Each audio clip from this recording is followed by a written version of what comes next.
Металопластика го освои петото место на турнирот Крстен Доновски во Охрид. Победивте против Бешикташ. Кажи ми како ти го доживеа овој надпревар теренот?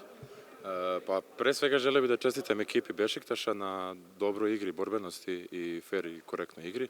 Ушли смо добро утакмицу без неколико играча главних. Svi momci su dobro odradili posao, zamenili smo te glavne igrače koji nisu bili tu i na kraju smo izašli kao pobednici. Osvojili smo to 5. mesto. Колку овие надпревари што ги одигравте против Еврофарм, против Татран Прешов, против Бешикташ, ќе ви служат како добра подготовка за дуелите во српскиот шампионат? Pa dobro će služiti svakako. Ovi protivnici pred koji su igrali su vrlo dobri, neki od njih igraju i Ligu šampiona i sve, što je, da kažem, veći, možda čak i veći nivo nego kod nas u Srbiji, tako da će dobro služiti kao priprema, naravno.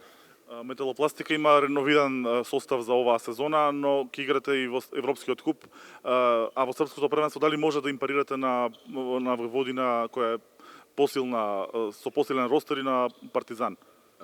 Pa svakako da možemo, mislim, za to igram, za to treniramo, tako da ćemo pokušati što je u najbolje moguće da pariramo njima. Hvala ti. Hvala.